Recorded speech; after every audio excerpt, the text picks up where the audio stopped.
धन्यवाद उद्घोषकद्वय। यस महनीय कार्यक्रमका आदरणीय सभापति, ऋषि फाउन्डेसनका अध्यक्ष कमल लम्सालज्यू, प्रमुख अतिथि कर्णाली प्रदेशका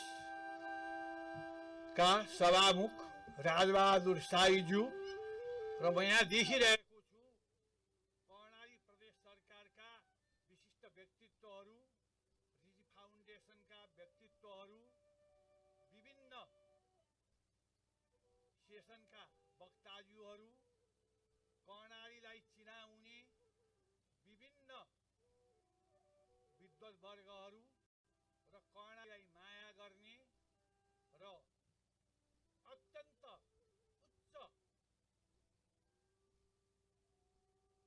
उच्च अवस्थामा रहेको र कता कता धुमिल अवस्थामा पुग्न गरेको र अभियान सुरु भएदेखि यता माथितिर उक्लिरहेको म कर्णाली प्रदेश भनेर वर्तमान कालमा बनेको 7 प्रदेशलाई मात्र भन्ने छैन, यो पुरा क्षेत्रलाई मैले लिएको छु।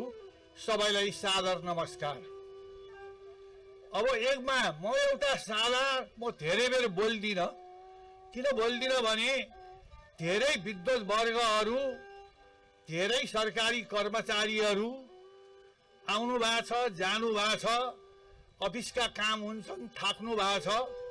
स्वयं म दिनेश राज पन्त पनि अलिअलि थाकिसकेको छु।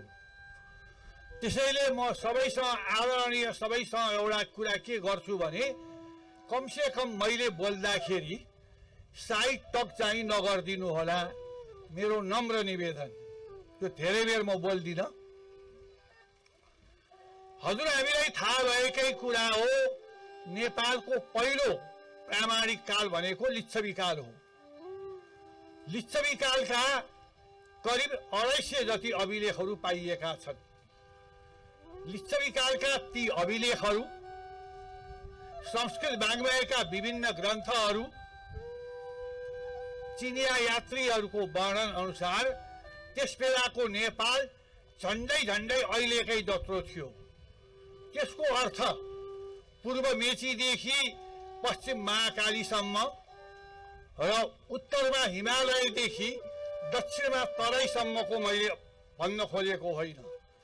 कहीँ बढी थियो होला, कहीँ घटी थियो होला, त्यो अवस्थाको लिच्छवी राज्य थियो। लिच्छवी कालका सम्पूर्ण अभिलेख संस्कृत भाषामा छन्, तर त्यहाँ केही अभिलेख चाहिँ ठाउँका नाउँ, नदीका नाउँ, विभिन्न अड्डाका नाउँ संस्कृतेतर भाषाका छन्। विद्वत वर्गहरूले ती भाषालाई अनुसन्धान गरेर किराँत परिवारको भाषाको रूपमा परिगणित गरेका छन्। त्यसलाई हामी अहिले वर्तमान कालमा चलिरहेको नेवारीतिर पनि लग्न सक्छौं र किराँत परिवारका विभिन्न राई, लिम्बू आदि भाषातिर पनि लग्न सक्छौं। लिच्छवी कालपछि नेपालको त्यो अवस्था रहेन। विक्रमको 11औं शताब्दीतिर नेपाल टुक्रिने क्रममा पुग्यो र यस भूभागमा 3वटा शक्तिशाली राज्य खडा भए। एउटा पश्चिम 1 नम्बर नुवाकोटसम्म आफ्नो राज्य कायम रहला पनि समस्त नेपाल र नवकोट भुङ्ती पर्यन्त राज्यकृतम बनेर गर्व गर्ने केन्द्रको राज्य।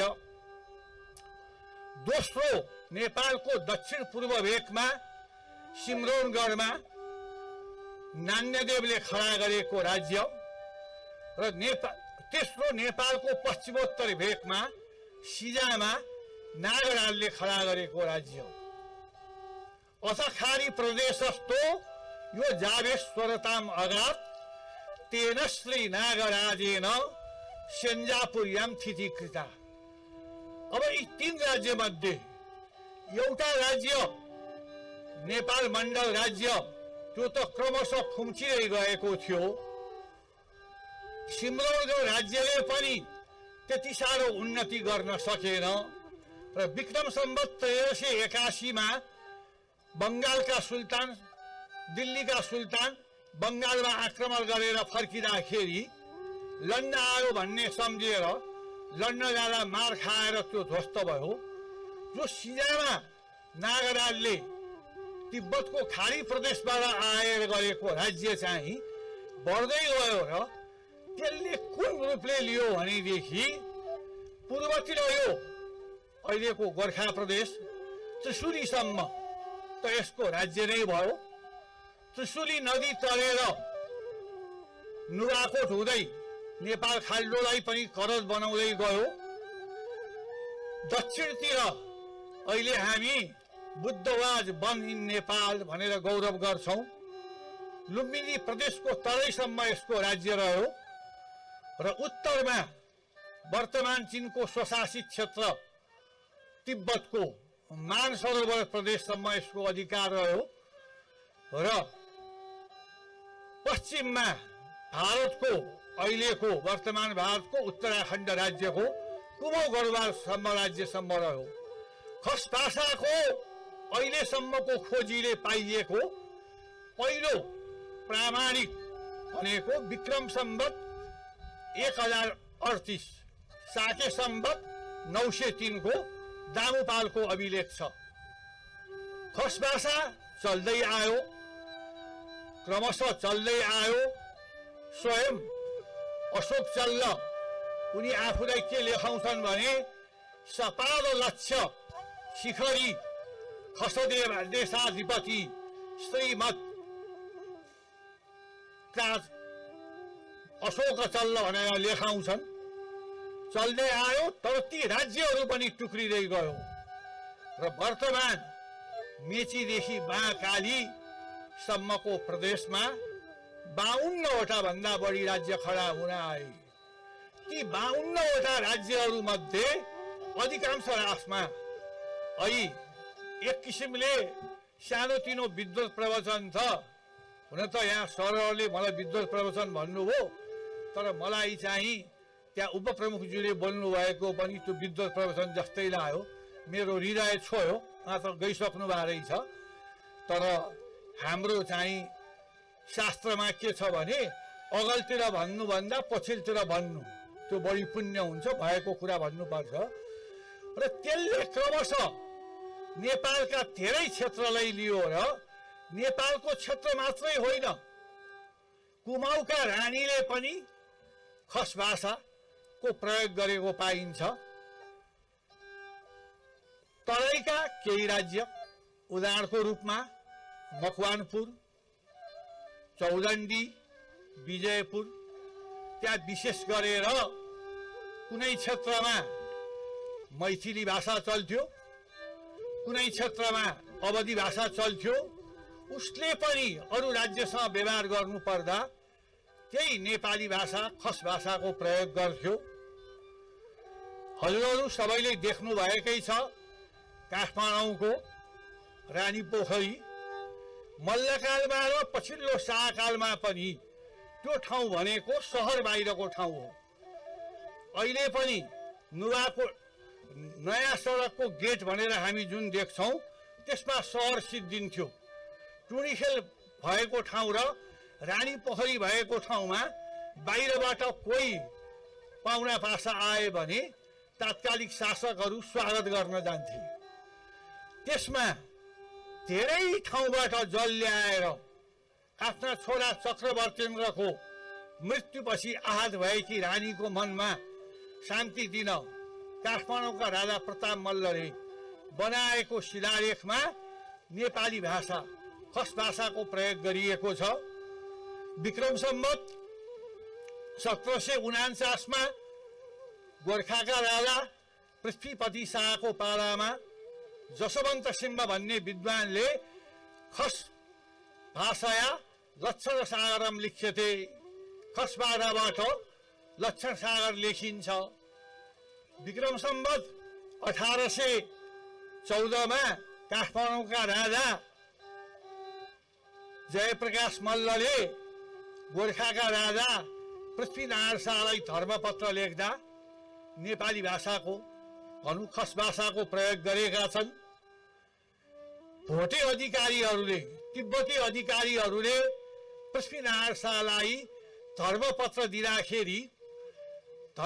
दिँदाखेरि नेपाली भाषाको प्रयोग गरेका छन् र पछिल्लो कालमा त हुँदा तनहुँका राजा त्रिविक्रमसेनले भेटिकन सिटीमा बसेका पोपलाई चिठी लेख्दा पनि खस भाषा भनौँ नेपाली भाषाको प्रयोग गरेका छन् र कर्णालीले यो भाषाको दृष्टिले दिएको कुरामा त कर्णाली प्रदेशले अहिले पनि आयो र नेपाल एकीकरणलाई पनि यसले महत्त्व दिएको छ। हजुर हामीहरू मध्ये धेरैलाई के लाग्छ भने नेपाल पृथ्वीनारायण शाहले एकीकरण गरेको त्यो होइन, उनले पुनः एकीकरण गरेका मात्रै हुन्। त्यसैले मैले अक्सर गरेर पृथ्वीनारायण शाहले नेपालको पुनः एकीकरण गरे भन्ने शब्द प्रयोग गर्ने गरेको छु। ती खस राजाहरूले खस जनताहरूले जसबाट खस भाषा चल्दै आयो र नेपाल एकीकरणको अभियान उनीहरूले विस्तृत रूपमा सुरु गरे। विभिन्न कारणले त्यो टुक्रिँदै गयो, तर पछि जब पृथ्वीनारायण शाहको नेपाल एकीकरण सुरु भएपछि हजुरहरूलाई थाहा भएकै हो, नेपालीहरू भनौँ गोर्खालीहरू पूर्वमा टिस्टासम्म पुग्न सके, तर पृथ्वीनारायण शाहको पामा चेबेभन्दा परि गएन। पछि उनका छोरा बहादुर शाहले फेरि साँझ लगाएका विक्रम सम्वत 1843 भाद्रमा हो। त्यसपछि नेपालको एकीकरण अभियान ज्यादै द्रुत गतिमा भयो।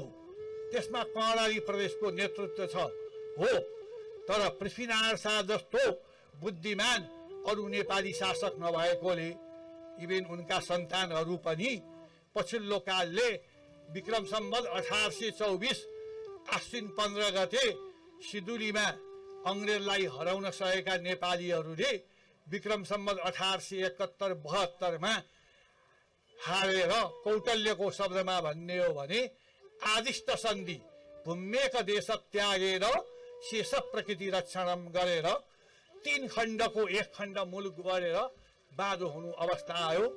कर्णाली प्रदेश धेरै महत्त्वपूर्ण छ, यसमा कुनै शङ्का छैन। खालि हामीले प्राचीन गौरवसँग जोडेर जो धुमिल हुन लागेको कुरालाई धोइ पखाई क्या धेरै मानिसहरू छन्, ऋतिक फाउन्डेसन छ, कमल लम्साल जस्ता व्यक्तित्व छन्। आफू स्वयं पूर्वको भए पनि 1-1.5 वर्ष बस्दाखेरि नै अरू प्रशासक शासकले भएदेखि यताको कोसेली खोज्थे होला, कोसेली नखोजिकन यसलाई यो क्षेत्रलाई उन्नति गर्ने केवल सर जस्ता प्रशासकहरू पनि हाम्रो देशले पाएको छ। यसको उन्नति हुँदै जाओस्। र म एउटा इतिहासको सामान्य विद्यार्थी भएको हुनाले एउटा कुरा के भन्छु भने म वास्तवमा पृथ्वीनारायण शाहको शब्दमा भन्ने हो भने म कुकमण्डुक हुँ। म आजसम्म जुम्ला पुगेको छैन, म इलाम पुगेको छैन। यो उसले सुर्खेतले चाहिँ मलाई के देखेछ जान्नु नसान्नु, मलाई आजसम्म 4 पटक बोलाइसक्यो, न अर्को पटक 5 पटक पनि बोलाउने हो कि के थाहा है, त्यो मलाई केही थाहा छैन। तर हाम्रा नेवारी भाषाका पुराना सामग्रीको अर्थ गर्ने हो भने काठमाडौँ पाटनमा बसेका नेवारहरू र हामी जस्तै 200-250 वर्ष अगाडि काठमाडौँमा बसेका ब्रह्मबाजाहरूले त्यो अर्थ गरेर लाग्दैन। यसको लागि भक्तपुरकै खाँटी नेवारका जानुपर्छ। अब भक्तपुरभन्दा हामी दोलखामा जान सक्यौँ भने, दोलखामा पनि तौथली गाउँमा जान सक्यौँ भने र वास्तवमा हाम्रा ताम्रपत्रहरूमा धेरै विद्वानहरू, अब धेरैको नाम म नल्याउँ, यसको काम सुरु त ऐसी बाबुराम आचार्यले गर्नुभएको हो। यदि उहाँको पर्सि जन्मदिन मनाउन पर्ने भएर मैले नै मनाउन पर्ने भए यो 3 दिनै म बस्थेँ। भोलि बिहान त हाम्रो आदरणीय अध्यक्षज्यूसँग अनुमति मागेर भाग्नु नै छ, त्यो गर्ने थिएँ। उहाँले नरैनाथले गर्नुभएको हो। तर यहाँ के देखिएको छ भने धेरै विद्वानहरूले गरेर पनि विभिन्न कारणले गर्दा ती पाठहरू ठिक छैनन्, गणना गर्दा ती गणनाहरू पनि मिल्दैनन्। यस्तो रीति फाउन्डेसन जस्तो छ, यस्तो प्रदेश सरकारलाई आएको छ, स्थानीय सरकारलाई आएको छ। अब यस्तो बेलामा प्रस्ताव गयो भने सङ्घीय सरकार लाग्छ। हजुरहरूले यहाँ के भने धेरै विद्वान विदुषी बाहिरका मान्छे ल्याउनु पर्दैन, यतैबाट गरेर त्यसको शुद्धतातिर पनि जाओस्। र मैले एउटा भन्ने गरेको छु, अपूर्णताको दोष हुनु भनेको ठुलो कुरा होइन, अशुद्धिको दोष हुनु भनेको ज्यादै खराब कुरा हो। तर कमल सरले के देख्नुभयो र मलाई त अहिले के लागिरहेको छ भने म अन्त्यमा एउटा संस्कृतको श्लोक, सबैलाई अर्थ नलाग्ला पनि कनिकुठी म अर्थ भनेर म टुङ्गाउँछु। एउटा श्लोक छ, यत्र वैदिक तत्र पण्डित, यत्र पण्डित तत्र वैदिक, यत्र नोभयम तत्र चोभयम, यत्र चोभयम तत्र नोभयम। अब यहाँ वैदिक 40 अध्याय वेद कण्ठस्थ गर्नुभएका विद्वानहरू सायद हुनुहुन्छ कि हुनुहुन्न। पहिले के थियो भने संस्कृत वाङ्मयको परिशीलन गर्दा यी व्याकरणादि शास्त्र, साहित्यादि शास्त्र, न्यायादि शास्त्र, ज्योतिषादि शास्त्रले कण्ठस्थ पनि गर्नुपर्ने र त्यसको अर्थ पनि गर्नुपर्ने। तर उसले चाहिँ वैदिकले चाहिँ कण्ठस्थै गर्नुपर्ने हुनाले उनले खोक्न मात्रै भए हुने। त्यसैले ती कवि भन्छन्, जहाँ वैदिक छन् त्यहाँ तिमीले आफूलाई पण्डित भनेर आफूलाई चिनाउनु, जहाँ पण्डित छन् तिमी त सारस्वर पाठ गर्न जान्दैनौ, आफूलाई वैदिक भनेर चिनाउनु। यदि वैदिक पनि छैनन्, पण्डित पनि छैनन् भनेदेखि त्यहाँ आफूलाई म वैदिक पनि हुँ र म पण्डित पनि हुँ भनेर चिनाउनु। यदि हुन सक्छ नि कोही वैदिक पनि हुन्छ, पण्डित पनि हुन्छ। र मैले चाहिँ यहाँ धेरै आदरणीय विद्वान विदुषी वैदिक पण्डित दुवै देखेको छु। त्यसैले यो मूर्ख दिनेश राज पन्त हजुरहरूसँग क्षमा माग्दै म वैदिक पनि होइन, पण्डित पनि होइन भनेर विराम गर्छु र आदरणीय अध्यक्षलाई सम्बोधन गरेर सकिएन सभाध्यक्ष वक्ता पद थाप्न। धन्यवाद।